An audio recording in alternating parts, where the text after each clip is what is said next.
বিশ্বের ব্যবসা বাণিজ্যের পছন্দের শীর্ষে সংযুক্ত আরব আমিরাতের দুবাই। এখানে প্রতিনিয়ত গড়ে উঠছে বিদেশিদের বিনিয়োগে ছোট বড় ব্যবসা প্রতিষ্ঠান। সেই ধারাবাহিকতায় দুবাইয়ের দেরা বাজারে যাত্রা শুরু করেছে বাংলাদেশি যৌথ মালিকানাধীন প্রতিষ্ঠান নিউবেরি জুয়েলার্স।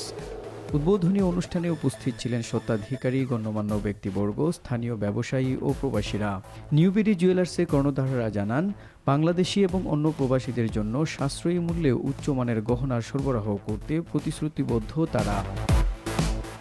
এখানে ব্যবসা করে আলহামদুলিল্লাহ আমাদের দেশে থেকে অনেক ভালো এখানে, কারণ এখানে কোনো রিস্ক নাই, কোনো সমস্যা নাই। তো এই দেশে আপনারা ইনভেস্ট করতে পারলে যতটুকু পারেন ব্যবসা স্টার্ট করে, আপনাদের প্রতি আমার থাকবে আবেদন। এখানে ব্যবসার জন্য অনেক ভালো এই দেশটায়। তো কাস্টমার সবাই আসবেন। এটা হচ্ছে একটা বাংলাদেশি প্রতিষ্ঠান সম্পূর্ণই। তো বাংলাদেশের জন্য আমরা 3 দিনের জন্য অল আইটেম জিরো মেকিং রাখা হয়েছে। আমাদের পক্ষ থেকে গিফটও দেওয়া হবে আপনাদেরকে যারা আসবেন বাঙালি কাস্টমার। আর আমাদের 2টা ব্রাঞ্চ, আবুধাবিতেও একটা আছে, সাতোয়াতে একটা, এখানেও সিলেক্টেড এর মধ্যে জিরো মেকিং রাখা হবে সবার জন্য। চলমান ভিসা সংকটের সমাধান চেয়ে ব্যবসায়ীরা বলেন, ভিসা বন্ধ থাকায় কর্মসংস্থান থাকা সত্ত্বেও সুযোগ পাচ্ছেন না বাংলাদেশি প্রবাসীরা। তবে এখানে একটা বড় সমস্যা হচ্ছে বিশেষ জটিলতা।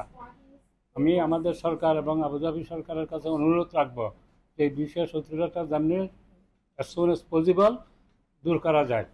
বিশেষ জটিলতার জন্য আমরা আমাদের বাংলাদেশি স্টাফ নিতে পারতেছি না। বিশেষ একটু জটিলতা হচ্ছে পাওয়া যাচ্ছে না, দ্বিতীয়ত ট্রান্সফার হচ্ছে না, তৃতীয়ত বিষয় কমপ্লিটলি বন্ধ। তো আমার অনুরোধ রইল আমাদের বাংলাদেশ গভর্নমেন্টের কাছে এবং সংযুক্ত আরব আমিরাতের গভর্নমেন্টের কাছে অনুরোধ রইল যেন অতি শীঘ্রই বিষয়টা চালু করা হোক।